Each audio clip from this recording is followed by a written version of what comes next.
Hello, everyone. My name is Sue Mosey, and I'm the president of Midtown Detroit, Inc. And I want to welcome all of you to our panel discussions that we're having related to our Cultural Center Planning Initiative.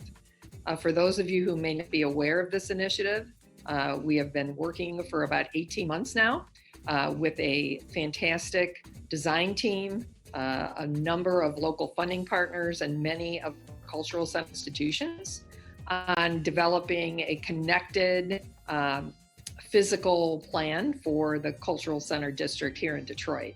So this includes landscaping overlays, lighting, mobility, stormwater, all kinds of other green infrastructure, as well as a digital transformational piece for the Cultural Center. And as a part of this, we're really excited to launch a new community engagement public platform for people to explore the district. And in association with that, 3 wonderful panel discussions that we're so happy that you have chosen to participate. So there is one panel discussion that's on green infrastructure, one on civic commons, and one also on public art. And we'd encourage you to take advantage of all of these if you can. And if you cannot, we're happy that you're joining us tonight. And we look forward to your participation and feedback. I want to thank all of the panel members, the outstanding group that we have assembled to really conduct these discussions with you, the public. And we would like to thank our staff people and our other consultant teams, including A. Kawaki and Agence Terre, as well as Root of Two and many others who are working with us to move forward this initiative. Thank you so much for joining, and we hope to see you back again tomorrow night for the next edition of the panel discussion. Hello everyone, I'm Jean-Louis Farge of the studio at Kawaki. I'm happy to be here at the launch of the CCPI.online platform. In the first phase of this project, our team produced an extensive analysis of site condition and institutional needs, and we're happy to share that work with you here. Hello, I'm Anya Sirota of Studio Akuaiki. In conjunction with the Going Public Conversation series, we are rolling out CCPI.online, a digital platform designed to share the evolving planning process. We've envisioned this platform as an intuitive urban design tool to spark conversation about the district's possible futures. We hope you'll explore and offer your feedback. Hello everyone, this is Olivier Fillet from Agence Terre in Paris. It is a wonderful experience working with a full range of institutions and people involved in this project. And as we pivot to the final phase of a guiding plan, we are delighted to continue refining the design with the district stakeholder institutions, the City of Detroit, residents, and the public. And now for the main event. We will travel to the virtual car center for a conversation around the future of art in the public realm, hosted by director Oliver Ragsdale and moderated by Jessica Caremore. See you there.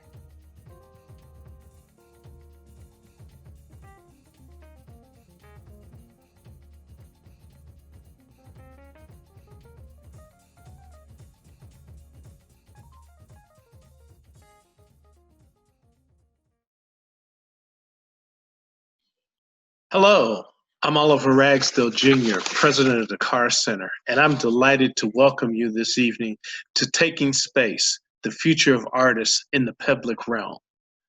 At the Car Center and the Car Center Contemporary in the Park Shelton, our organization is in the business of presenting, preserving, developing, and promoting African and African American arts of all disciplines within our multicultural community.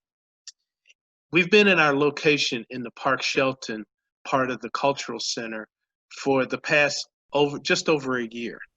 And in that time, it has been a time of opportunity and a time of challenges. Clearly, 2020 has been an incredible moment of challenges, but it's also meant opportunities for us. When we opened our gallery in October of 2019 with a special exhibition curated by the great Carrie Mae Weems, we had the opportunity and plans for a full season of exhibitions in the gallery. But in March, as we all know, all things stopped, and that changed our plans dramatically. But it gave our organization an opportunity to really think about and pivot into the world of virtual. And now we're in a position where we can present live programming when that comes back onto the fore, and an incredible slate of virtual programming where we're showcasing Detroit artists, international and national artists, performing artists, visual artists. We've even created a virtual car center, Car Virtual Center, that you can go and check out at carvirtualcenter.org. Thanks to the Cultural Center and the Cultural Center planning, we have the ability and the resources to collaborate.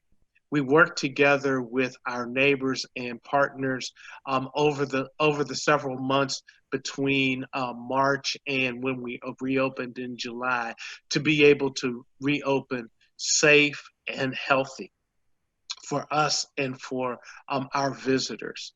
Now, as we begin to go into this next phase, we look at ways that the Car Center can be both in the performing space and outside in collaborations with organizations like our next door neighbor, the Hellenic Museum, and spill out into the streets and engage with other organizations in the cultural district.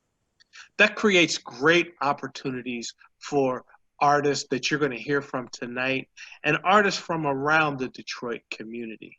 Artists are creative. Artists are resilient. Artists are resistant.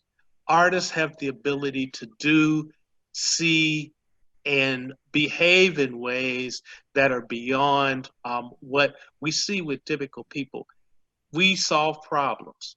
The Car Center, the Cultural Center Planning Initiative, and the artists that you're going to hear from tonight all are in the business of making life better. And we look forward to you being a part of that activity.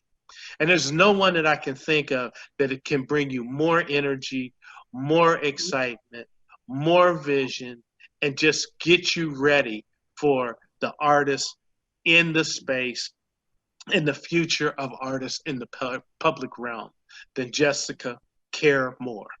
Jessica, take it away.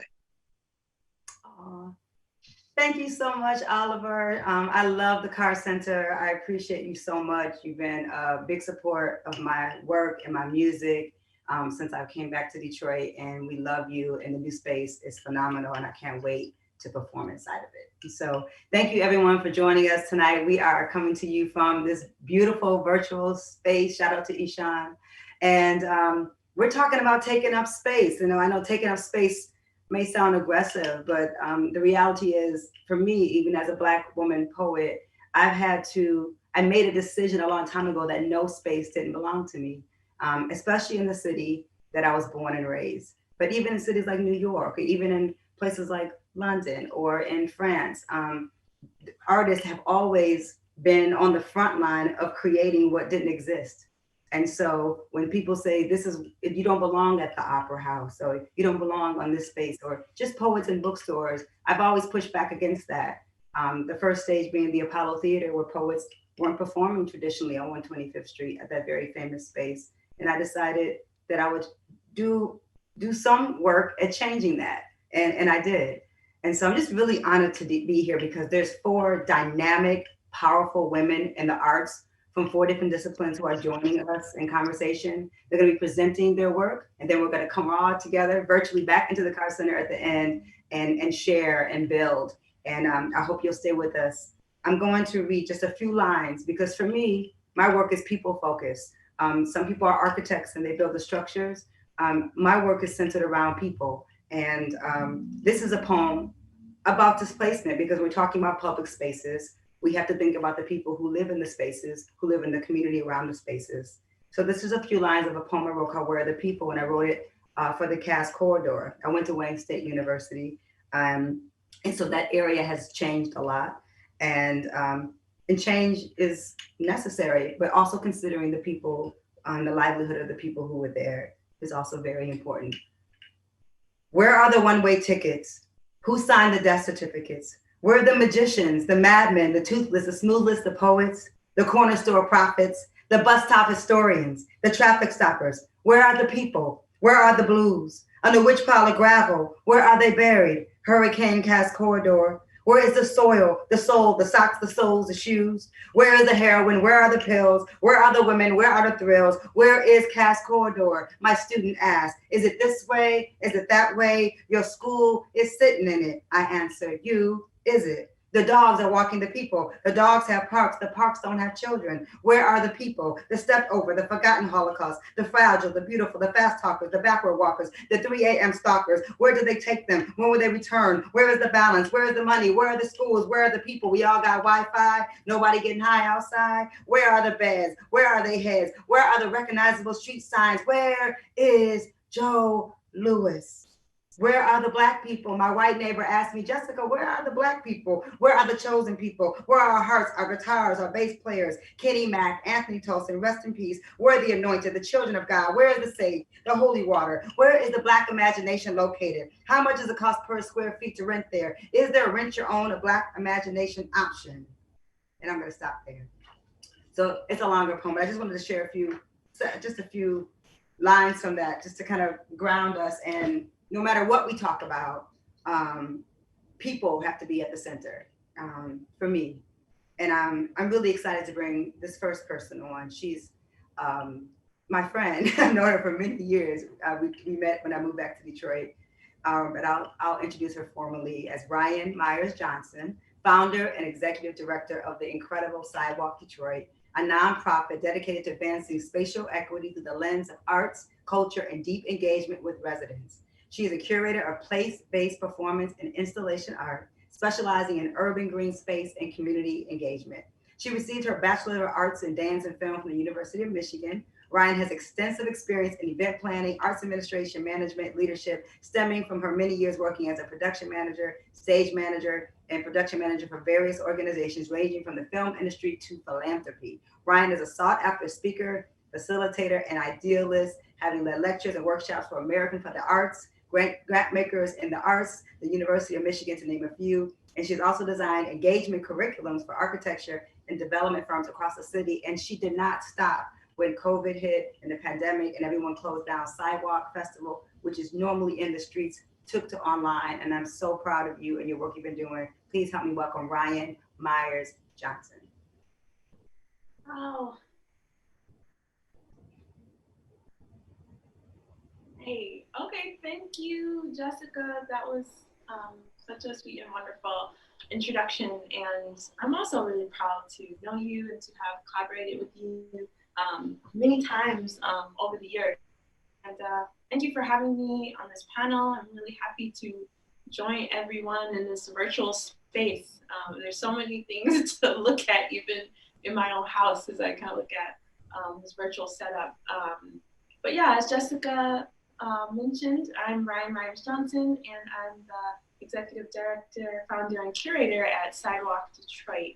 And as she mentioned, our mission is to advance spatial equity through the lens of arts, culture, and deep engagement with residents. And so how we came to this place, how I started doing what I do is a long story, and I'll sort of step back and talk about my background as a native Detroiter. But first, I want to position that the work that you're seeing on either side of me is the work of many, many different artists across the city of Detroit. And our primary role in that work is to collaborate with them to envision their work and re-envision their work within public spaces. So that's what you're looking at, and I'll talk more about some of that art. Yeah, I am a born and bred West Sider of Detroit, and really found that Detroit nurtured me as an artist. I had a really great experience growing up here and just really loved being a Detroiter. I spent a lot of time on the streets catching the bus from the far northwest side to pretty much downtown Detroit, where I went to Detroit School of Arts. And in those days, in the 90s, when I was in high school, we ended up walking to a lot of our performances. I was studying dance, and we would walk from our school, which was basically Rosa Parks and Grand River, to various places like the Opera House or to Music Hall, Fox Theater. And so I spent a lot of time just in the streets of Detroit, and also a lot of time in Detroit's green spaces. We have a number of huge regional and neighborhood parks, and all of that time on the streets really nurtured me, I think, as an artist, and influenced, what I wanted to explore in my practice. Going on to university, I ended up doing a lot of site-specific work. And so most people in the audience probably know, but if you don't, site-specific work is work that's created for a specific place, a specific time. And so I found myself really enjoying that, because for me, place-based work, site-based work can lead to, the ultimate democratization of art. It's really a mechanism by which we can remove a lot of the barriers, remove a lot of the gatekeeping, I guess, that's around art. So how do we dismantle these sort of institutions and systems that place art here and people over there? And so I explored that mostly as a dancer and as a filmmaker on my own, and I just ended up traveling a lot, ended up living in various places around the world, and just, loving the public realm and the public space. And so when I came back to Detroit, it was in the height of the financial crisis around 2008. That financial crisis, not over where now, but around 2008. And the narrative around Detroit is one that, has been around for a while and still endures, that Detroit is dangerous, Detroit is this thing, don't be on the streets, why are you going back, whatever. And for me, that was not my experience. As I mentioned before, I loved growing up here. Not to say that I wasn't without any hardships or difficulties, but the streets of Detroit, the culture, the landscape, the architecture, how people interacted with each other, those are things that gave me life as an artist. And I found that I really wanted to continue to push deeper into place space. How do we celebrate Detroit neighborhoods and Detroit cultures and being? How do we get past this idea that we as artists need to just be shut away or elevated into these particular spaces? And so I founded Sidewalk Festival in 2012. We had our first event in 2013, to which Jessica was a part of.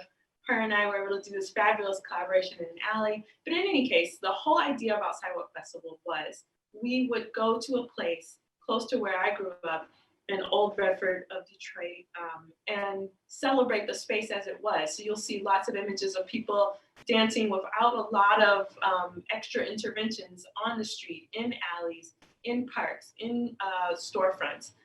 That's the idea. How can we present these places and bring artists to a very, I guess, a literally even level with community members in which they can have deep interactions with them, as well as push themselves creatively. What does it mean to create outside of the theater space? And so that's how Sidewalk Festival began. And so we're in our 8th year, and we'll be moving on to our 9th year next year.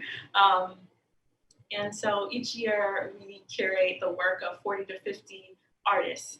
And as I mentioned, we don't use traditional stages. Everything is meant to be place-based. And so that was the beginning of our journey. But as I started going deeper into this work, I became even more interested. How do we start to make permanent changes within the public space? How do we start to advance spatial equity? So having conversations with different people in the community, people are asking for specific things in regards to their public spaces. And being a community member, I ended up going to a lot of community meetings in which developers and new investors and architects want to sort of place a narrative on Detroit and want to save Detroit or whatever they want to do. But they're building something. They're building something new, and so they want to know what community members think about it. And so, as I started participating more in that realm, I could see that there was really a space for elevating the role of public art in advancing community priorities. So sometimes we look at public art as something that's just, oh, it's just beautiful or it's just entertaining. But how do you utilize public art as a means for spatial equity? What I mean by that is, how do we create spaces in which people are fully empowered, in which people who have been marginalized or have been shut out or are vulnerable or in danger in our public spaces, Black bodies, women, queer people, all sorts of people are vulnerable in public. And so how do we utilize public art to mitigate those things and uplift marginalized voices? And so that's a big mouthful, and I wish I could see audience faces to know how you're responding, but I can't. But with that, we started working together with development firms to design engagement curriculums that really get at the heart of what is the community's priority here, what do people want to see, and then is there a way that artists can work together with community members, developers, architects, whatever, to advance their overall vision for their community. And so that's taken the space of working together. For example, we designed a public engagement curriculum for the Joe Louis Greenway. It's a new greenway that will be about, I think it's about 30 miles across the city. And so what role do artists play in these sort of development projects? We've also worked on art centers. What do community members want to see in a neighborhood art center, a neighborhood art hub? How can these new developments serve artists and serve communities alike? So that, in a nutshell, is what we do. I'm trying to think. I guess I should probably talk about too, how we sort of pivoted in this crazy sort of apocalyptic world that we're in right now with COVID. And so as Jessica mentioned, things were, kind of going along in March, and suddenly we were cut off from the community that we're so accustomed to engaging with. Suddenly we have to be in our houses. Suddenly we can't gather. And so we launched a few new programs actually. One is our online artist residency, in which we commission artists to create work within their home space. So it's still place-based work, but what does a home space mean to you now that you can't really leave it? What does it mean to connect intimately with your fellow artists and community when you can't be close in the way that we're accustomed to? And so that online residency ranged from a couple of classes, multi-week events ranging from yoga in the park to original premieres and such. Additionally, you'll see some images from our neighborhood mobile art series, in which we brought in artists, primarily musicians, to go directly to neighborhoods to create and have neighborhood-based concerts, basically. And that was called Now Future. We asked artists to think about what's going on now and what's the future that they want to see, because we're in this kind of time of tumultuous change in our country. I think that's about what I'm about. I'd be happy to talk more at the end, answer any questions. And I guess with that, I'm going to pivot it back over to Jessica. Thank you, everyone. Thank you, Ryan. You're amazing. I love the idea, of home as the new performance space, because I'm actually sitting in my living room where I do all of my readings and performances and talks now. So it definitely has changed a lot. I'm really, really excited to bring, and we will bring you on later to talk more, promise. We're all gonna come together and chat it up. And to bring on this next incredible woman who I'm excited to know now. Anya Serrata is an architectural designer, researcher, and educator. As founding principal of the award-winning Akoaki, she works at the intersection of architecture and urban design. Her collaborative projects, created through a distinct synthesis of aesthetic, social enterprise, and cultural programming, have established a reputation for innovation in the urban realm, ranging in scale from scenographic interventions to experimental building typologies and neighborhood plans. Akoaki's explorations have contributed to numerous international exhibitions and publications. She is currently on faculty at the University of Michigan's Tallman College of Architecture and Urban Planning, and she's really just a lovely person and super uber talented. Please help me welcome Anya Serrata. Hello, everyone. My name is Anya Serrata from Studio Akoaki, and I'm delighted to be here to talk about art in the public realm and how artists can inflect the way we design urban spaces into the future. I've been working with Akoaki and Agence Terre on the CCPI project, the Cultural Center Planning Initiative, over the course of this last year. And it's been really exciting to meet many of the institutional partners and to learn about the way they imagine their future and the way they imagine participating in this collective plan. The work builds on what Akoaki has been dedicated to for the last decade or so, which is really exploring methods for creating inclusive, culturally inflected environments where everyone feels welcome. And this project in particular offers us an opportunity to think about those issues at an important urban scale. At the competition phase of this project, our team did something unusual, which is we presented a diagram or basic elements that we hoped could be adapted, curated, and reimagined through input from each institution. In other words, rather than producing a finalized solution for how institutions should share cultural infrastructure, we asked for a robust engagement process where the elements could be adapted for everyone's future thinking and future aspirations. So this year has been revelatory, exciting, challenging in understanding what that collective vision might look like.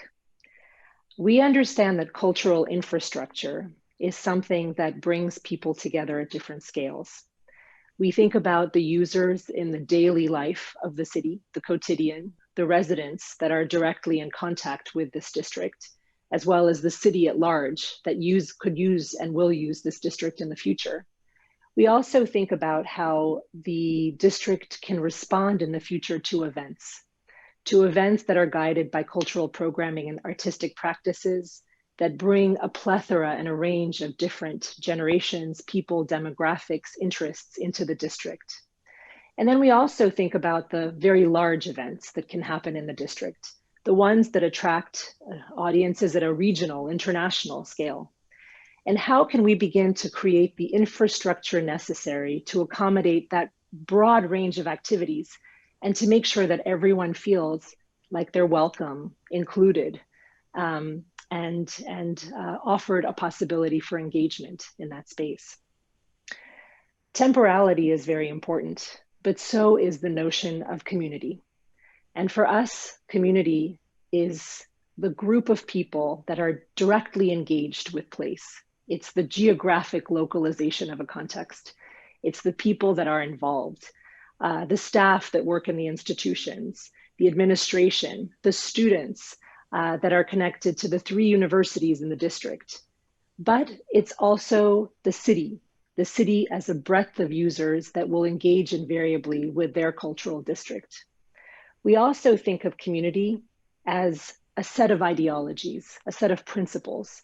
We might share community with people that are not necessarily in the same space as us, but share a value set and believe that being together around that shared value set can pop the social bubbles that have been keeping us apart. And finally, we think that community can be an ephemeral experience, that for a brief moment of time, people from all sorts of different places and from all sorts of different contexts can come together to share in a cultural experience. And for that brief time, they do create community. So we're designing a space that can accommodate all of that variety of uses and ensure that it's truly a sustainable place in the urban ecosystem for years to come. We think that program and activation are at the core of this kind of work. We've studied many cultural institutions around the globe, and what we've noted and what's remarkable is that institutions that spend more on their architecture than they do on their programming over a span of time, 5 to 10 years, tend not to grow their audiences at the projected clip. This is something, again, unusual for an architect to admit, or for an urban designer to admit, that the material value of place is just as important as the way that we program and activate that space through the living arts. But we see in many conditions across the globe that to be true. And we believe that's one of the driving organizing principles of this urban plan, which is to create space, to make space so that artists can take the space they need to create self-expression in the urban realm. So we're here in many ways to take cues from artists, to see the way that artistic practices are developing, to see the way our artists are building important notions of audience, proximity, collectivity, mixity in the urban realm. And we're taking all of those practices into account as we begin to scale a variety of environments that seek to close the gap between institutions, to create an atmosphere and an ambiance where we believe that the connective tissue between the institutions will really cultivate a dynamic environment for all. So it's a pleasure to be part of this conversation and to share some of the motivations and instigations for the project that we're doing. We are certainly mid-flight, so the images that we're sharing with you, they are not necessarily the realities of the future, but these are speculative instigations to spark conversation about what that possible collective future can look like. And as this project continues and as it takes shape, we really value input. So I hope that whether we're distanced and we use the platform to solicit feedback about the quality of the work, or whether we find ourselves in a unified space once again, there's no time like the present to illustrate the importance of our spatial connectivity, of our built environment in creating empathetic experiences for everyone to participate in.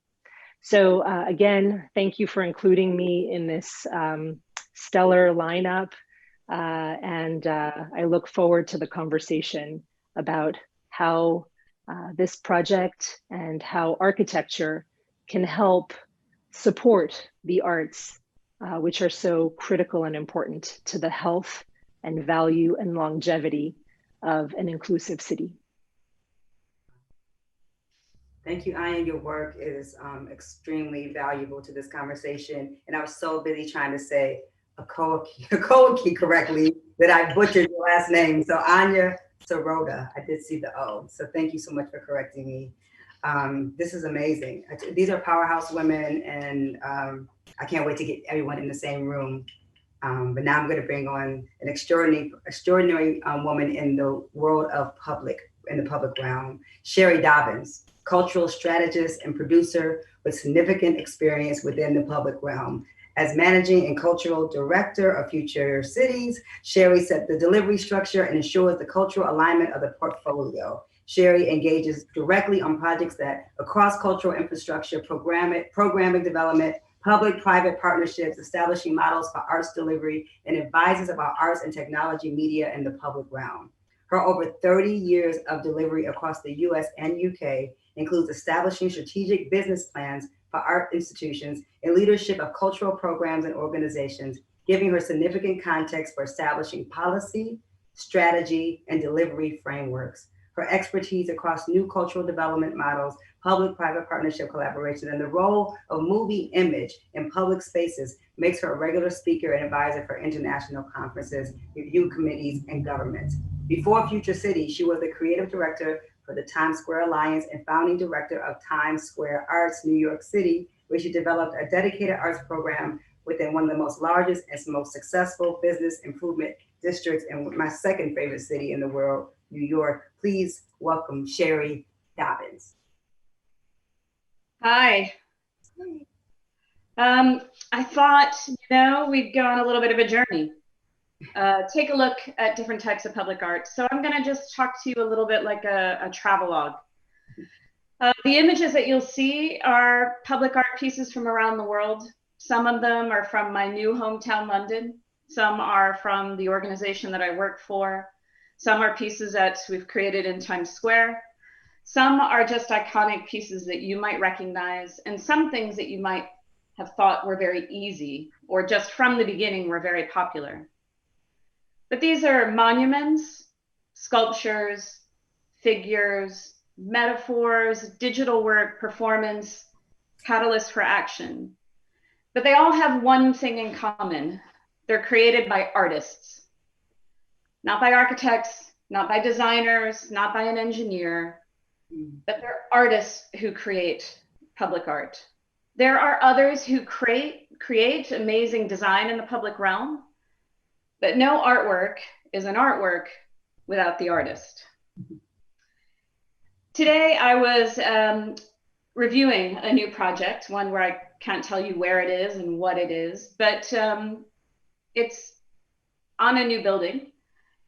It's an element that really is got a huge ventilation shaft that is going from the bottom of the ground up about 5 stories. And there's an enormous train infrastructure that's underneath. And to us, we look at it as a potential canvas or a platform. But when I was talking with Ying Tan, who's our head of public art, and she was showing me 4 artist proposals, this is what the artist saw. One saw it as a place that showed off the incredible geometry and all of the colors from the architecture of the neighborhood. Another artist saw it as an enormous megaphone. Another artist saw it as a place for a permanent etching, which revealed the legacy of slavery that had taken place in the area. And another saw a maypole. This is why I work with artists. Because you think you know a place, you think you give the information, but they'll always surprise you. Yesterday, I introduced some incredible individuals who are international theater producers, filmmakers. They're doing something called The Walk with Amal. This is a 4-month performance piece. It is a 3-meter puppet that is representing a 9-year-old refugee girl who is walking all the way from Syria to the UK. The character is looking for her mother. It's been created by the same people called Handspring Puppet, who created the piece War Horse. And we were talking to this white, British, corporate, digital media executive who controls the giant billboard in Piccadilly. And what he revealed to us actually is that his wife came to the UK as a 10-year-old girl and as a Bosnian Muslim refugee. When I was in Times Square, we had a communist artist, Stephen Lambert, who created this piece called Capitalism Works for Me, True or False. And we did it in 2013, and that was the time that the US government had a shutdown. And the idea was that you would vote about whether capitalism worked for you. And you engaged in a conversation with the artist about this. And through that, you would admit whether it truly had or not. A homeless person engaged in this process, and he surprised us by explaining that he actually thought that capitalism worked. 2 traders who were walking through the area, who obviously had such a sense of self-pride, waited until the artist turned his back and then ran up to the buzzer to make their vote. So in one way, they were very machismo about what they did, but in another way, they couldn't actually talk about it publicly. When we were working on that, and I would brief all of the staff in Times Square, it was our sanitation staff that engaged me in a discussion about economics that I couldn't possibly help either answer for them or control. And they said, but Sherry, you're an expert. And I said, on public art, not economics. We had a performance artist, a South African performance artist named Robin Rode, and he said for Performa, Performance Art Festival, that he wanted to stage a Schoenberg German expressionistic opera in the center of Times Square. And when he explained the plot of it, it was so obvious that it was perfect for Times Square because it was a woman battling with the pressures of contemporary society, feeling like it was weighing down on her. And despite it being an obscure opera that opera goers don't usually go to, and it being November and winter, it actually stopped everybody to watch this because most people haven't seen a live orchestra playing. Most people haven't been close to an opera singer. And it made us realize that if you have the right work in the right setting, you just never know who's going to engage. When we would do the opening of the Metropolitan Opera broadcast in Times Square, every person who would show up, people who came for 12 years in a row, would surprise you. They broke every stereotype of what people thought opera goers were about. Age, background, wealth, education. I had security guards who planned years in advance to work that particular night because they found the experience so special. So it's important to remember also that sometimes people don't take to something right away. Anish Kapoor's piece in Chicago is held up as this exemplar. But the reason why it was called The Bean in the beginning was not out of love. It was as a joke. But it's now become one of the most important pieces that we refer to. In Liverpool, in the UK, there's a piece called The Lamb Banana. And it literally is a combination of a lamb and a banana, and it's a big yellow thing. And for years, Liverpudlians screamed about it and didn't understand why the city had spent the money. And so the city finally decided to remove it. And then the people rose up and rebelled and said, no, but this is ours.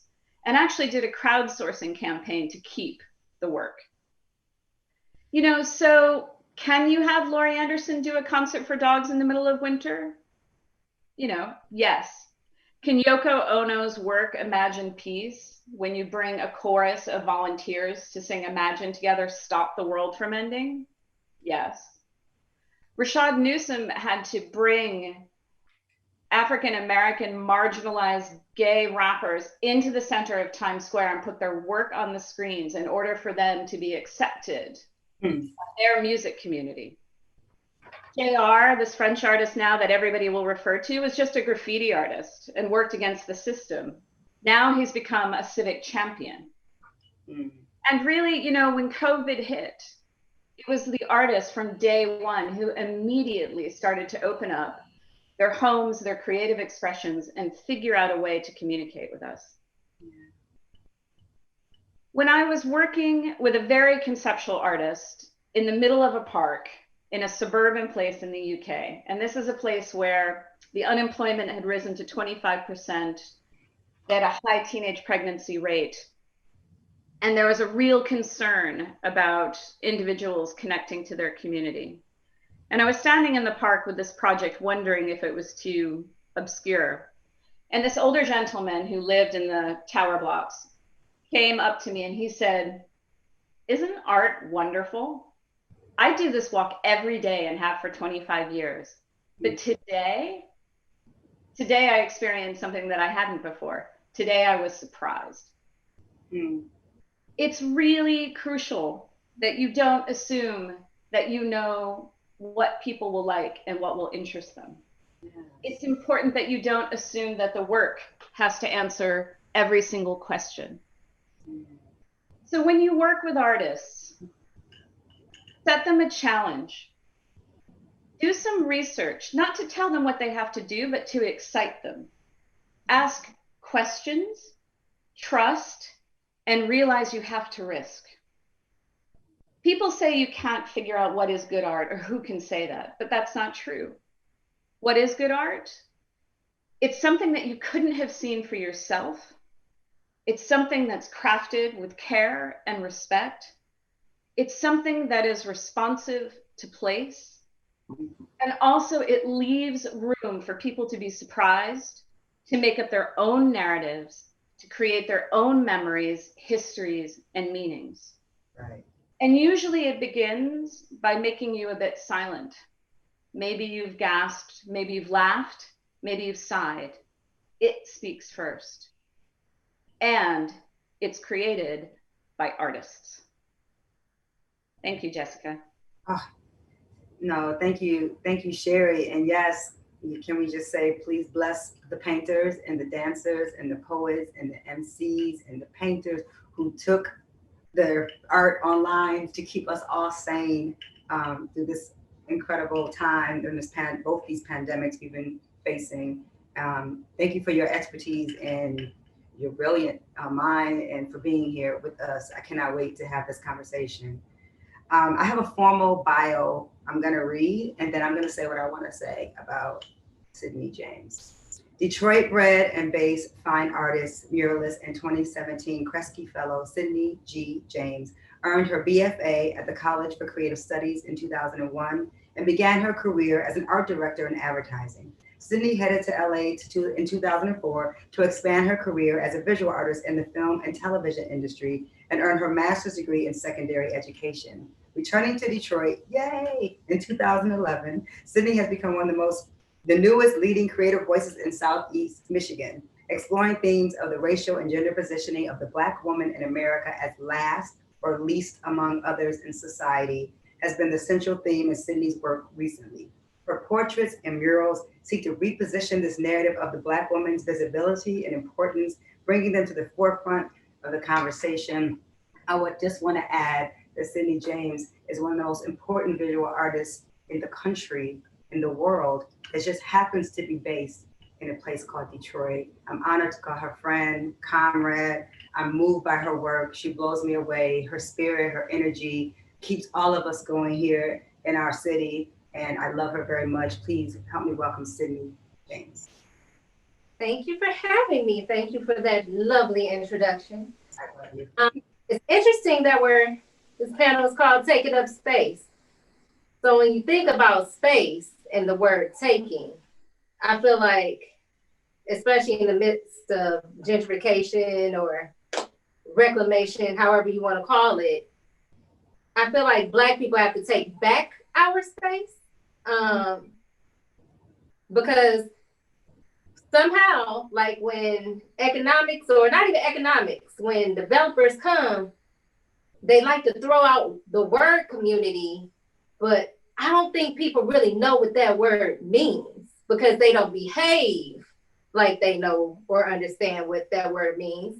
Community is the people. Like I know my neighbors up and down my street, but oftentimes people buy these properties or they come into these neighborhoods or they buy, you know, whatever.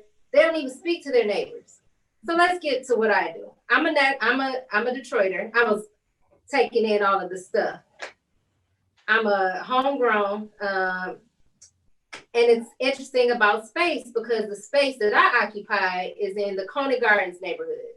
It's a neighborhood where I was born and raised, but it's also a historical neighborhood in Detroit and probably this country. It's the first neighborhood where Blacks were allowed to own and build their own homes. So if you think about just the phrase taking up space, we weren't even allowed in these spaces. Although we worked here, we had to live somewhere, but we weren't allowed to have equity in these spaces. So, and I know Ryan was talking about equity. How does art equal equity in these spaces? Well, from what I do, because I've only been a public artist 5 years now professionally. I've been a lifelong artist, but mural painting and public art is what I do mainly now. I have to face this notion every time I go into a space. So if it's in Detroit, you would think it wouldn't be as kind of problematic, but it kind of is because up until recently, most of the art that you see, especially downtown, the sanctioned art, was not created by Detroit citizens, let alone Black people, period. So, and that's the thing about space and community and art. Art should reflect the community because that's how the community takes ownership of it. They participate in it when they feel that it's for them.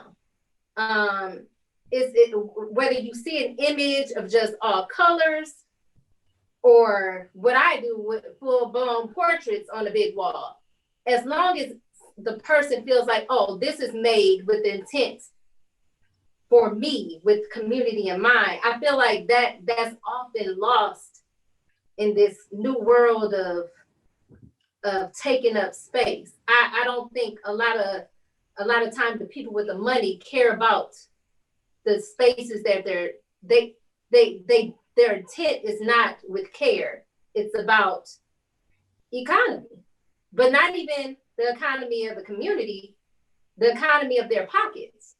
So the space that I choose to take up, I make sure to put the community and my community of women on those canvases because I want them to know, and I want the world to know that not only we're not taking space, we belong here. We belong in these spaces.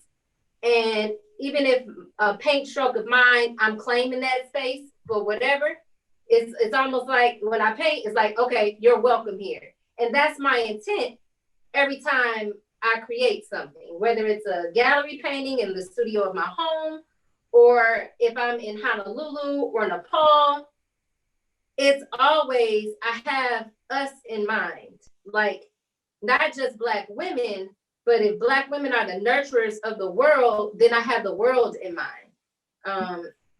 So it's interesting. It's very interesting being an artist that takes up space because oftentimes too, you're supposed to be invited to these spaces. Graffiti artists, they take up the space they want. That's why they're so dope and badass because they are fighting against a system that takes up space but doesn't want to give space.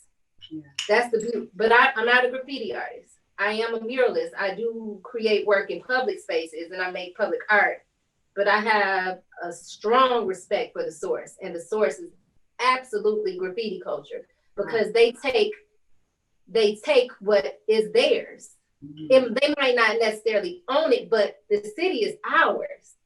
It belongs to the people. These structures, they belong to companies, but the people, we belong to each other. The space is actually ours. We cultivate the space. We make the space special just by our presence and how we commune and how we love in how we show love, whether it's in a poem, whether it's in a dance outside. I think that's the most beautiful thing I find about Sidewalk Festival, because it's not about, it's about how you occupy, how you take up space in your own body, taking up space like on the street or anywhere where you might not expect that type of space to be taken, or that type of space to be utilized in such a non-traditional way.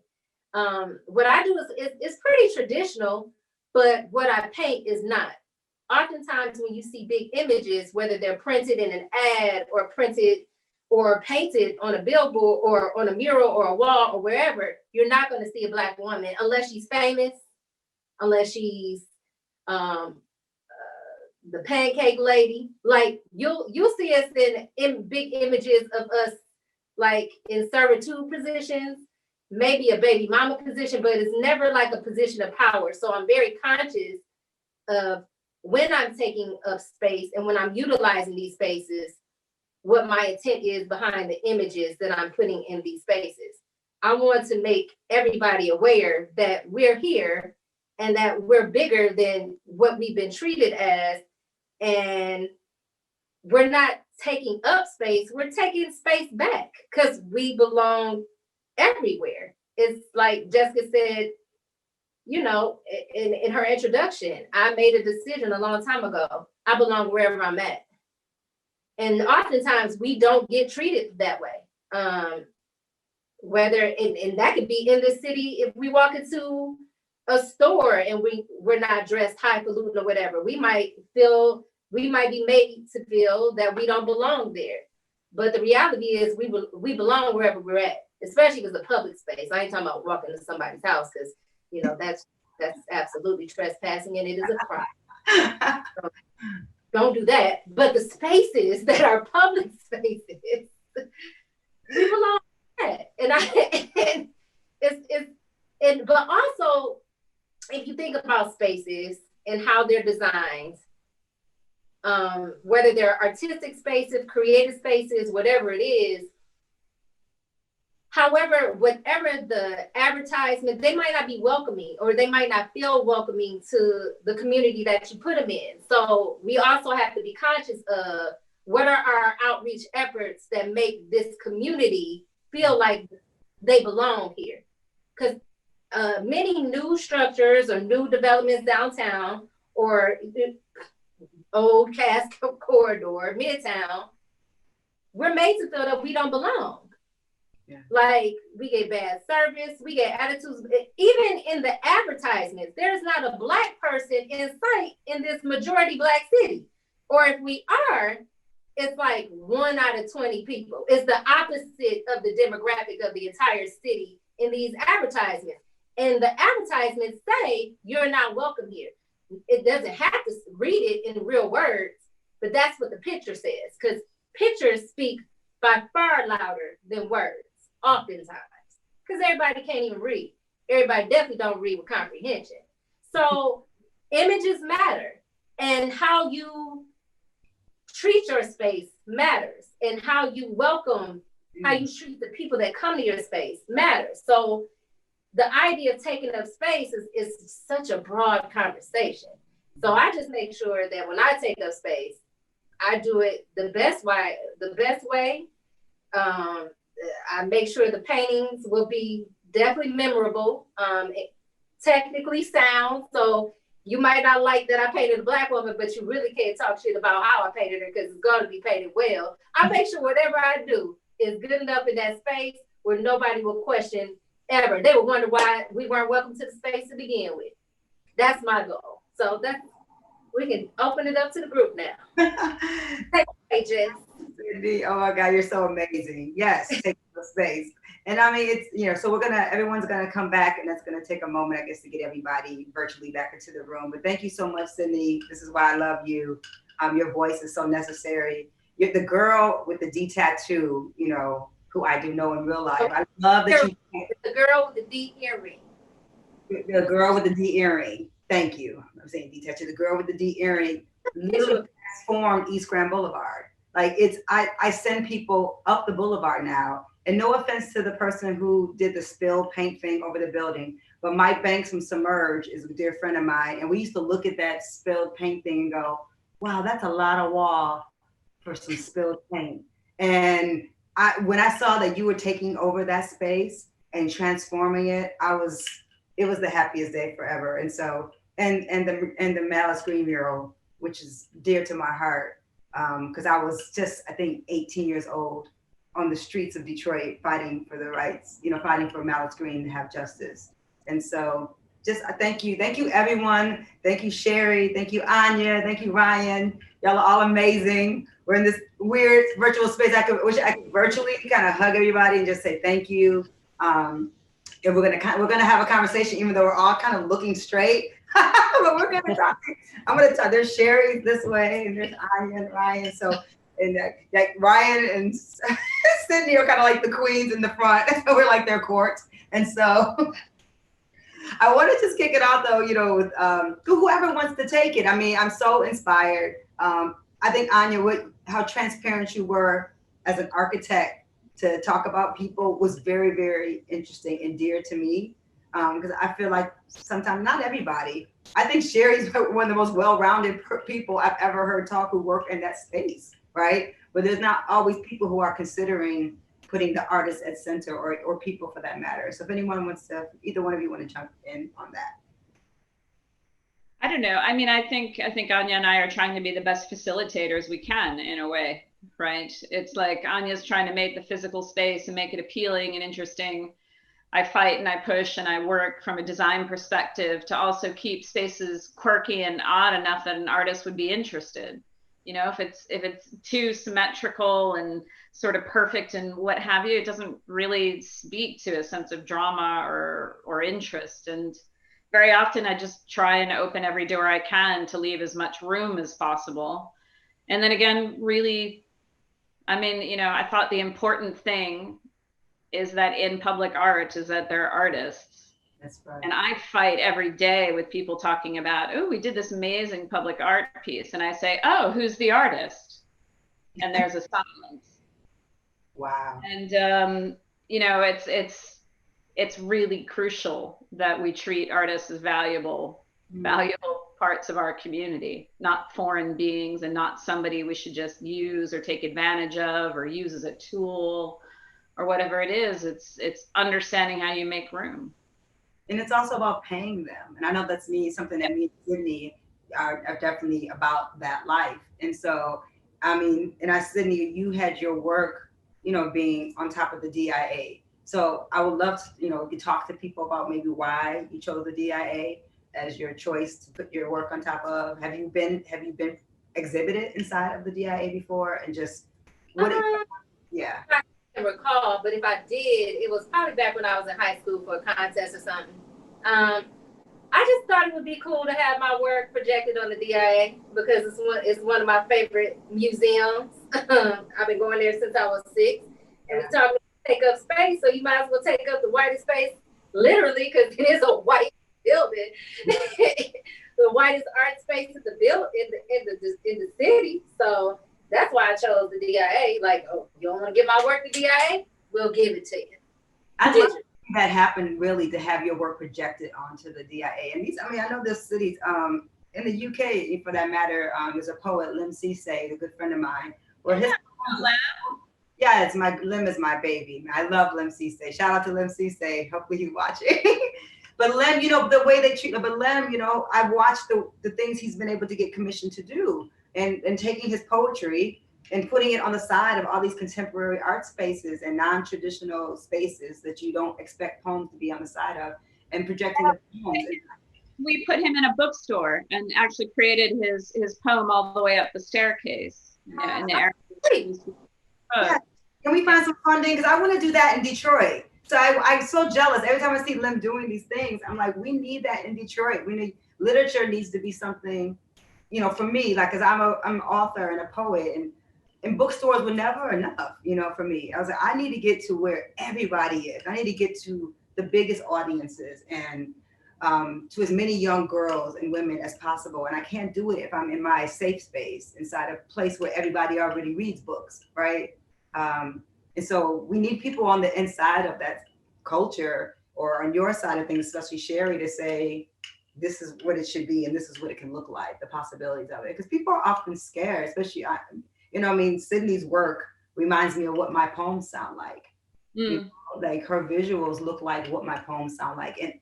And like you said, Sydney's like, everybody isn't ready, but they can't say I can't write a poem.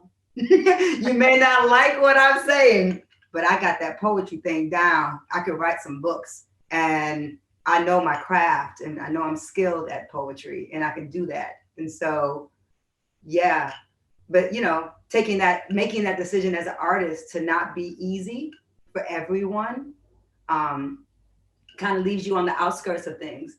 I mean, I can't even believe that I finally got a grant. It took me till 40 to win a grant. I wasn't getting any grants. I got turned down by Kresge, 6 times? And I talked about them really bad online. And I thought they'd never give me one because I talked so horribly about how they weren't giving it to any Black artists, like 1 or 2 of us in the beginning. And then, we saw a shift and a good shift. But it was because there was pushback, because the demographic of the winners didn't look like the city. And so, yeah.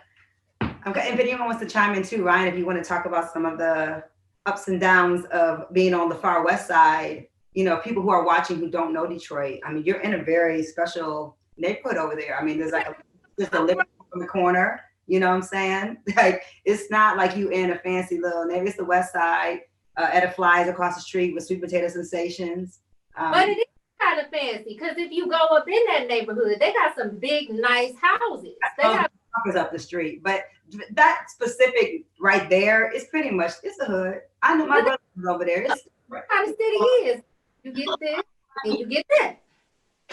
Yeah, this is why it's important that she's doing it. That's why I love it, because my friends over there, they just regular cats. They come to the Sidewalk Festival and I love it. They're not someone who maybe travel downtown to go to an arts festival, but it's right there in their neighborhood. Right. Yeah, so wow, so many great things were said, but in reference to the neighborhood, 2 of the neighborhoods that we do a lot of work in is Old Redford. That's where the Sidewalk Festival happens at Artist Village. So a lot of the images that you'll see that is in a very urban, sort of concrete space is the Artist Village. So we've been collaborating with them for since the inception of the Sidewalk Festival to produce work within the really unique and beautiful spaces of this really special community hub of the Artist Village, as well as on the street and some of the participating businesses in the alley. It's I don't know, it's an interesting sort of labyrinth of creative art spaces, mom and pop shops, theater, gallery spaces, but it is in, I guess, an economically interesting area. As Jessica said, some people might say it's the hood, some people look at it otherwise. I don't look at when I say hood, I don't look at it as a negative. The hood is good to me. Either, but there are some spaces, it's one block, you might say this is the hood, another block, you might not. So where was coming in, there's just kind of a lot of different economic statuses going on there, which is one of the interesting things about the community. We also work a lot in Brightmoor, so a lot of the green spaces that you'll see is within Eliza Howe Park. It's Detroit's 3rd largest park, depending on who you ask, at over 250 acres. The river runs through it. It's a really important area for migratory pathways for birds. It's just really gorgeous and beautiful. But Brightmoor also happens to be sometimes Detroit's poster child for blight and trauma. But I don't accept that narrative as the whole story. Brightmoor is also home to, I believe, the highest density of urban gardens and farms in the city of Detroit. Wow. It's kind of unlike anything you've ever seen with rolling hills, and it's really beautiful, and I really enjoyed living there. But at the same time, it wasn't uncommon, arsons, shots, whatever, all this kind of stereotypical stuff, but that people might think of. That's some of the stuff that people think of when they think of Brightmoor. And then we also have some images of Grandma. So we did one of our neighborhood concert series we did in the Grandmont Rosedale neighborhood. And all of these places are within like 1 to 2 miles of each other, but they kind of, when it comes to economics and demographics, it's a really interesting place with a really rich and wild history. So it's not really easy to kind of encapsulate it all, you know, in one statement, because even within those distinct neighborhoods like Old Redford or Brightmoor or Grandmont, there are different blocks and neighborhood associations, and everybody is really, you know, got their own story, and that's part of, you know, what we want to do is really thinking about how do we elevate the stories of these places, and how do we commission artists that are going to engage with community members and tell those stories and uplift the place as it is. At the same time, I just want to shout out that the slideshow that you're seeing, you're going to see a mural that Sydney did for Sidewalk Festival in 2018. At one point on the back of Sweet Potato Sensations. So great. and then, you know, if anyone, at some point you see like a sort of memorial that, well, I shouldn't say a memorial, but I would say a monument, I guess, to the Black. We're really holding it down in Old Bedford. So it'll probably come up at some point. And Anya, I know you said you're open to feedback and people giving you feedback. So what's the process of that with you're doing in the district specifically, and how you get people involved in the conversation? I really appreciate this question, Jessica, because things are not looking the way we had initially planned. So initially there was a storefront that opened on Cass Ave that had an open door policy where we thought we would be hosting this kind of a conversation and hosting events and getting together to talk about the work and its possibilities. We've had to pivot like everybody else. So at this point, we have a transitional strategy. We have some digital space that we're occupying, but we're also participating in these kinds of conversations where, yes, it's in public, but we're listening. And this is the beginning of a extensive process.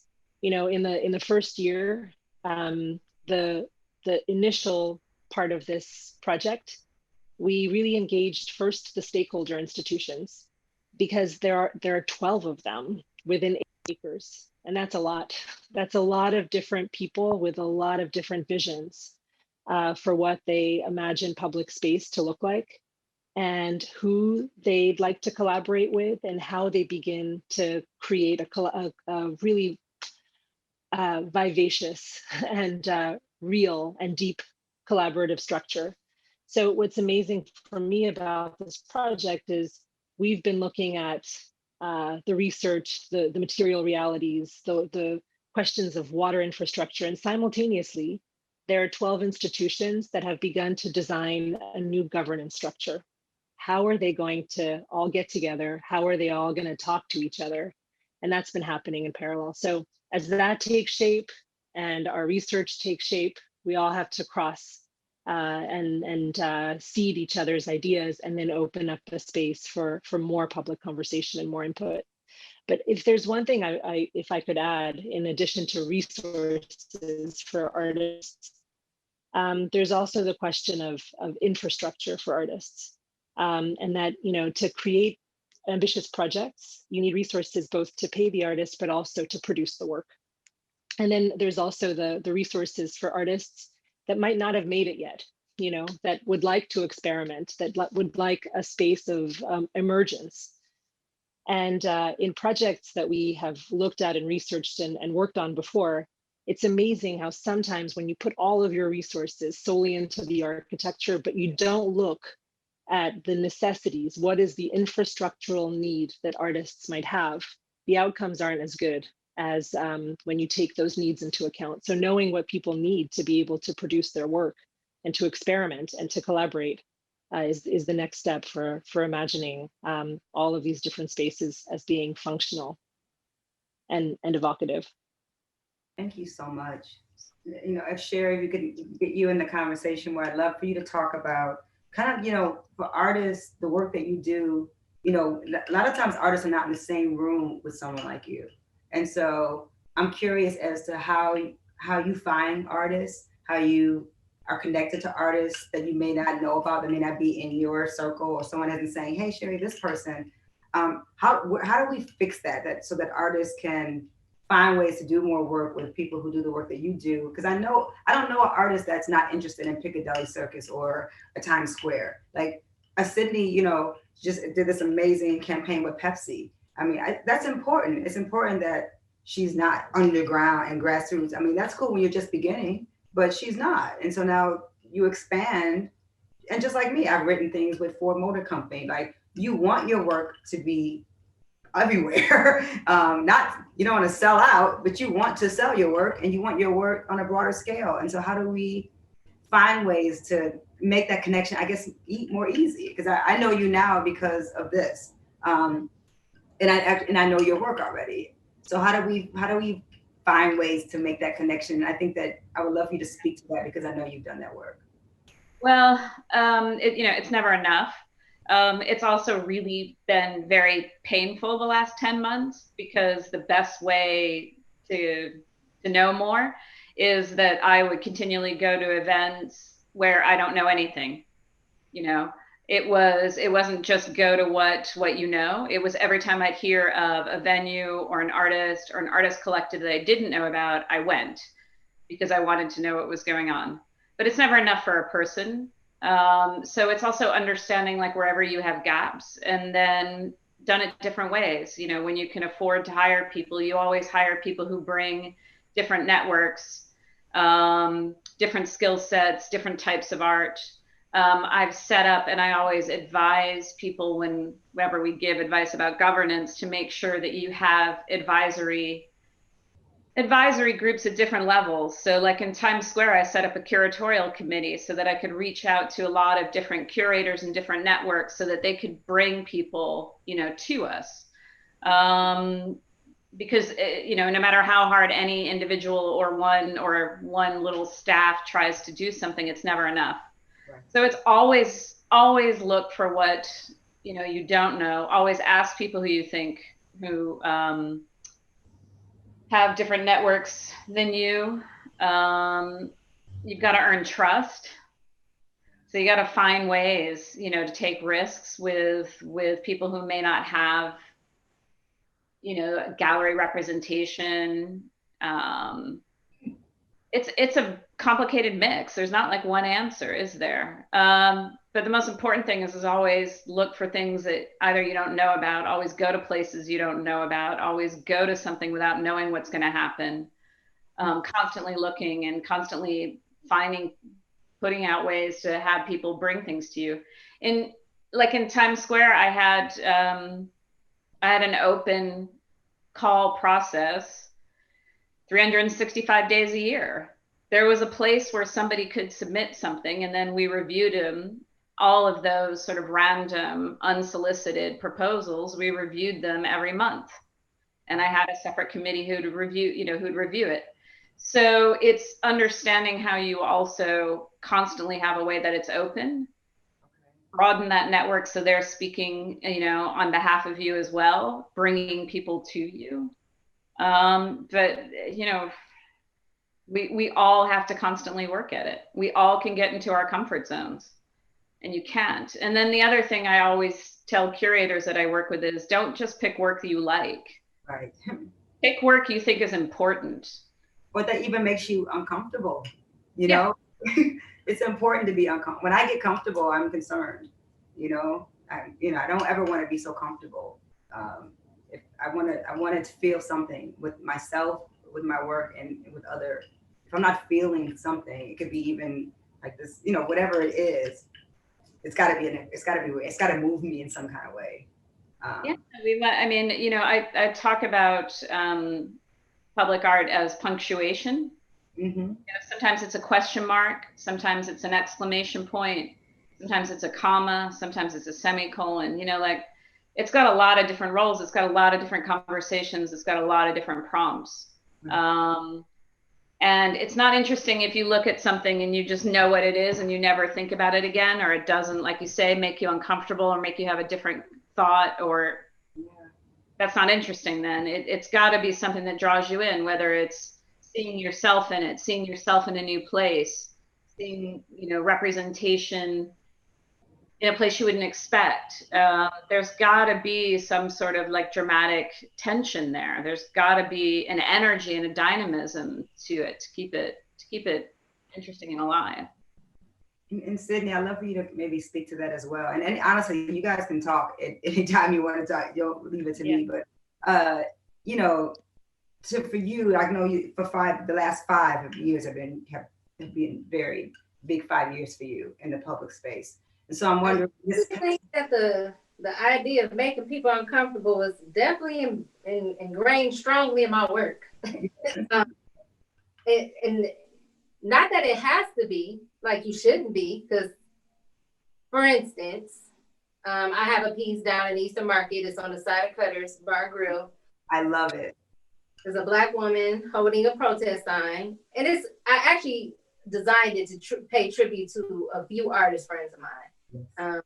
But she's holding a protest sign, and it reads a poem, and it possesses a poem that a friend of mine, Sherazad W. Parrish, wrote, that she actually performs on stage, because she does readings like Jessica. And the poem is simply the definitive list of everything that will keep you safe as a Black woman being crossed out in America. Woman being in America. And the list is blank. Now, when she performs it, she stays as quiet as she can for as long as she can. And then she says, thank you. She states her name, and then she exits the stage. So, of course, that's the piece that's going to should make you uncomfortable. Because A, it's factual.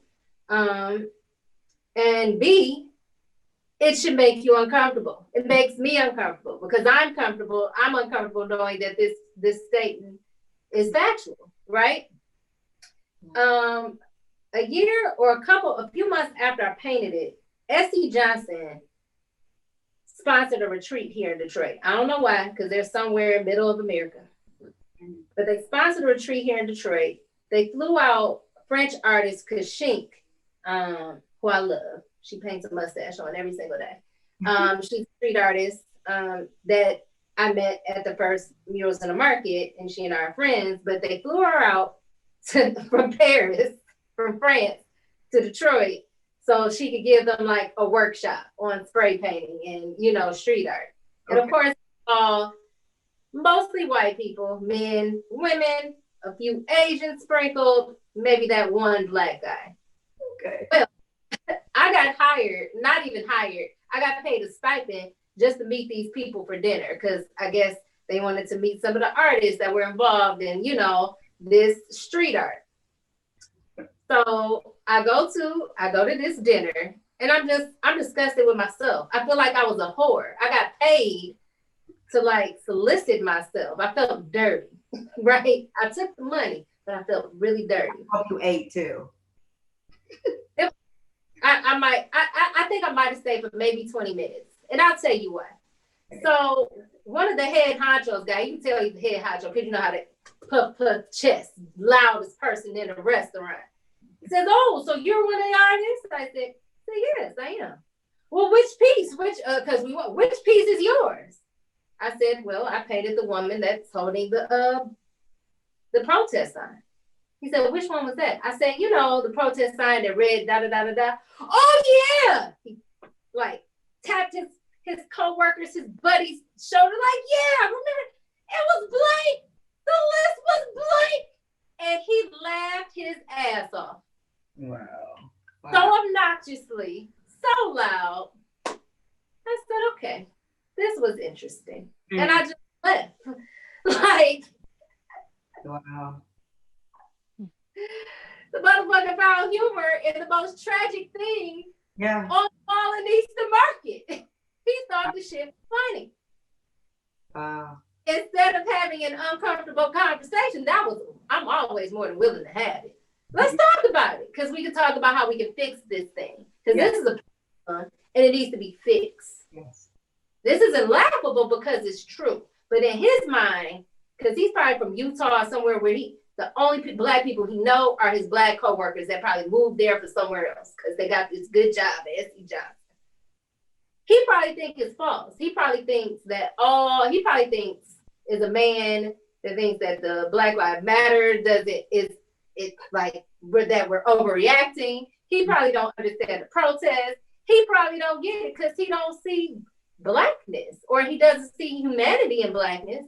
Whatever the case may be, it was an uncomfortable conversation that should have taken place, but instead it was laughter. Wow. And so to open that up, Sydney, that's bananas. To everyone to say, what is the role of artists in this, the pandemic for us as Black artists, we know. To tell our truths. Nothing new.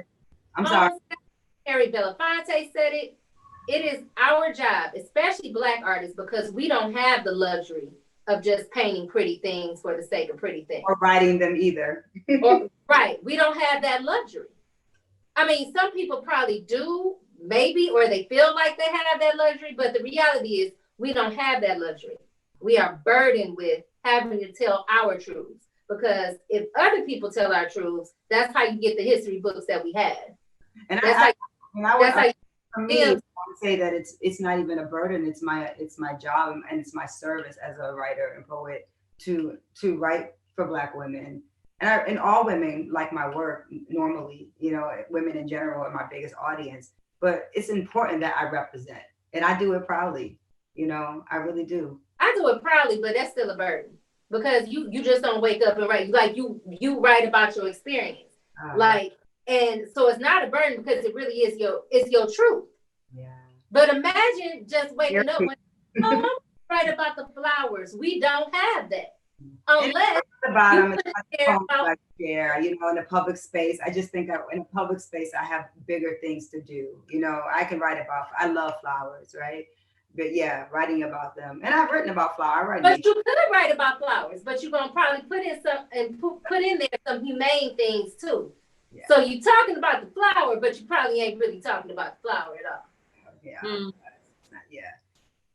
Anyone else want to chime in? I don't see how much time we have. I want us to all be able to close with some. Oh yeah, we only have like 6 minutes left. So that was close. Everybody else, take it away. How do we stay in touch with you, Sydney? Huh? I would love Jessica. to know. I would love to know. I mean, because this is a chance, right? What do you want? What spaces do you want most? What do you need? What do you want? And say it even if it's obvious. You talking to me? I'm talking to the artists, most importantly. Like, what do you want? What are you finding? I don't want to assume. I think I might know, but it's better to, what do you want?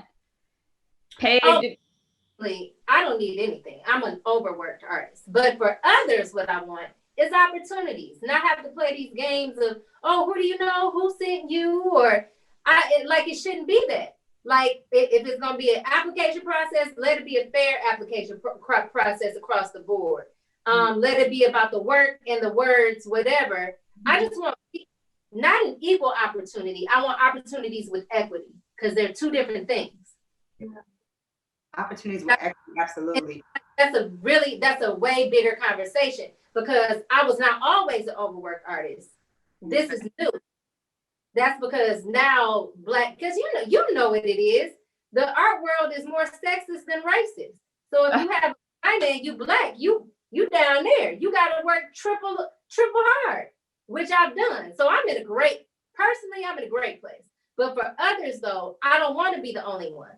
I don't want them to have to go through the same shit that I went through. I want to be able to introduce my mentees or whoever to someone like yourself or anybody else at the institution. Like, hey, you should look at their work. Because the thing is, and even when I was coming up, people won't look at your work unless they know, no matter what it looks like, they won't even look, because if they don't know your name, it's not worth looking at. Yeah, and we need infrastructure built around. That's a bigger conversation. We just now got Rochelle Riley with the city of Detroit. Like for years and years, there was no connection to city government and art. So Lem, for instance, Cisse in London, he's working with the government. So working with the government to make sure that we're focusing on putting artists, like when you're asking what I want, is I want poetry and literature to be all over the walls in the city. I want haiku. I had a whole piece about Detroit love haiku where I had all my students writing haikus about how much they love Detroit. That shit should be all over billboards and so that we're making these spaces. And I want to speak to this about the students in particular who mean so much to me here in Detroit that never go inside these spaces. They don't go to the DIA or the Historical Museum or the Charles H. Wright for that matter. They're not, only because I got buses and I assume I'm in front of 10th, 11th graders that they've already been to all these spaces already. And they don't have rides.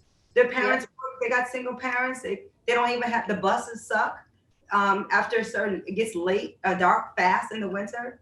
So I want art to be, and it can't be just in downtown, right? We need art in the neighborhoods. Go ahead, Cindy. And we need access. That's what I want. I want access. Yeah.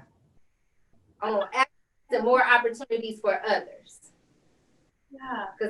I want to speak to program. We do have some questions. I think programming, Anya brought that up earlier because programming is such an important piece of this. Yeah, program. Public art, I would love to see programming around your paintings. There's full programs that can happen with the Malice Green piece in Holland Park. Like this, and Sidewalk has created curriculum. Like we need that kind of conversation to be happening. And I'm wondering what you all think about program. And they underpay the artists. I hate the localization of my work. I'm an internationally known artist. For the last 25 years, I've traveled all over the world. I didn't just get found in Detroit. I've been all over. And when I'm in Berlin or in other places or in France, for that matter, they translate my work into huge screens. Like in Berlin, they translated my work into books before that people were reading along in German. Like that much care so that the people who didn't speak English, who spoke German, could actually understand what the hell I was saying. And German girls crying in Potsdamer Platz. I don't get that love here. This German man walked up to me and grabbed my arm in Potsdamer Platz and said, "It's a shame they don't appreciate you in your own country." So that's the localizing of me in Detroit because I live here paying this high mortgage because I want to live here. I can afford Brooklyn. I have a smaller place, but I can live there and have my New York playground back again. So respecting the Detroit artists in particular, since we are here, and paying it forward, making sure that when you're in those rooms and especially when you're in those rooms that those spaces are honoring us the same way that they honor other artists in New York City or LA or whatever. Because a lot of times we're just treated as, I fought against that. I'm a Detroit-based poet, but the local thing comes with local money. And I have global bills. So I need global money. Well, you're doing international work that's Detroit-based, and you're doing it in Detroit, and there are many ways. But yeah, I think it's good to keep stating the obvious about what's needed. Because unless people hear it over and over and over again, or they go, "Oh, I kind of assume," gotta say it. Yeah, we need that money. Gotta say it. Give Rochelle Ronnie some money. Yeah. The cities, because of the COVID, we got hit, so they got hit like everybody else. It's hard. Yeah, I very often have had to say, well, plumbers don't do it for visibility. Exactly. They do it because it doesn't do it for visibility. Your lawyer doesn't do it for visibility. Nobody. Really, I think artists are the only legitimate profession that can make under minimum wage. Right. And that people think should be working for free. Yeah. Like that's the mindset. Yeah. Or I had government grants where I couldn't pay the artist as much as I had to pay the technicians and the intern. Right.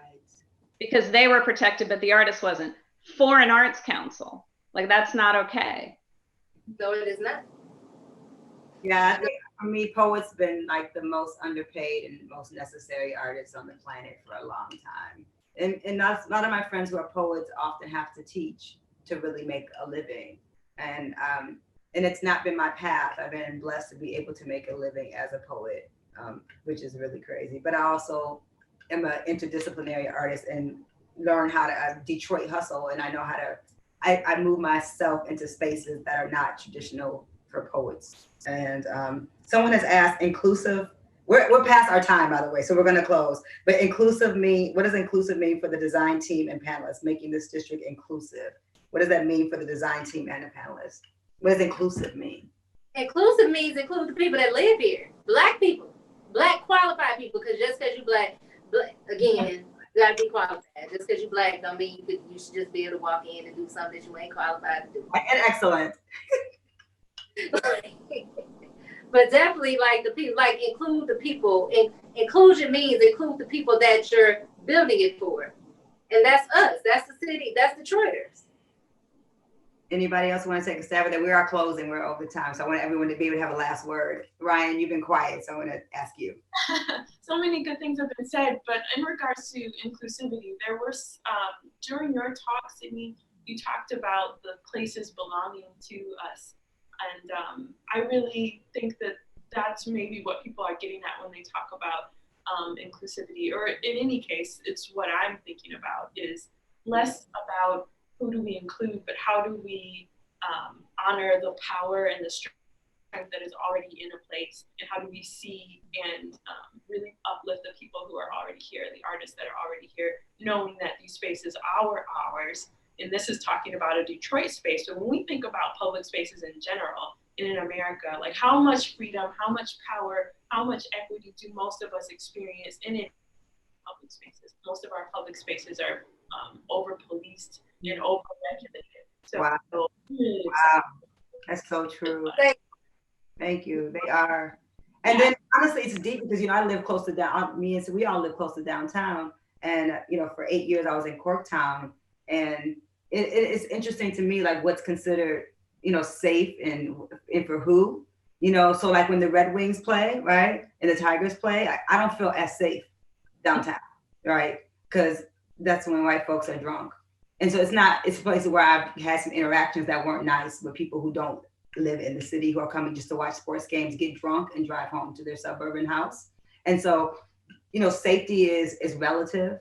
And a lot of that downtown playground is not even for Detroiters. It really isn't. That's just, and so I've always said, like, I would love to see some art on Joy Road. I'd love to see some murals on that street that I used to walk up to go to Cody High School. Some murals, some art, some literature. They're trying to close the library on Joy Road. I was going to chain myself to the damn library, because the kids, there's the only library over there is the one on Joy Road. And it's not even a big library, a little small library that changed my life. And so, yeah, less fast food and more art in neighborhoods. And that's more good eating, more good markets. Not a Whole Foods. It don't have to be a Whole Foods, but just better than McDonald's. Yeah, and some Wi-Fi, And some Wi-Fi. And get some Wi-Fi. With that, if anyone else wants to close, I want to say thank you to Sherry and to Anya and to Ryan and to Sydney. Y'all are all just really amazing women. So amazing to really get to hear you talk, Sherry and Anya, because I don't know you well, but I would love to stay in touch and hope we could do some more work together in the future. And Anya, yeah, when you put that call out for people's input, you have 3 other people right here in the city that can help get to people. So let us know how we can be of assistance. And what's up with Sidewalk? What we doing with Sidewalk Festival right now? Can people get in touch? Are you online? Oh yeah, so find us at sidewalkdetroit.com, and you just Google Sidewalk Detroit. We're on all the social stuff, so we'll be active, throughout the year, bringing you into artists' homes. So yeah, follow us, keep up. And Sherry, is there a place where people can get in touch with you, a website? Yeah, there's so many, but futurecity.co.uk, but my name is on Instagram too. I mean, you talk about how do I find people? It's like through everything. So write to me, send me things, let me know. I don't know, all of that. But also thanks. I really wish I was back in Detroit. I've gone a few times. I have some good friends who are based there. And I wish I was able to be there in person, because I'd also love to be led around a bit more. But thank you really for inviting me in. It's a privilege. Yeah, will you come in 21? Yes. So yeah, well, we're all waiting for it. We're waiting for that time so we can have people come back home. Anya, how can we get in touch with you? So I'm also Googleable, but I would encourage everyone to check out CCPI.online to take a look at the research and the work in progress. And there's an email, and just give us your thoughts and feedback. Okay, Sydney, Instagram, you're Girl Raised in Detroit, Girl Raised in Detroit. Sydney G. James, my name, SYDNEY, That's a .com, that's a @Gmail, that's a Instagram, that's a Twitter. My name. Thank y'all. Thank all of you so much for your time. Thank you. Really appreciate it. Hear more. Thank you so much to Midtown Inc., to Anne Marie, to everyone who's been involved with And Eshawn. I'm sorry. Sean, thank you. That was amazing. Okay. Thank you, Eshawn. Eshawn, you're like a gift. Bye, Hello Jenny. again. This is Sue Mosey again with Midtown Detroit, hoping that you've been enjoying panel series. And we hope to see you back again tomorrow night for the next edition of the panel discussion.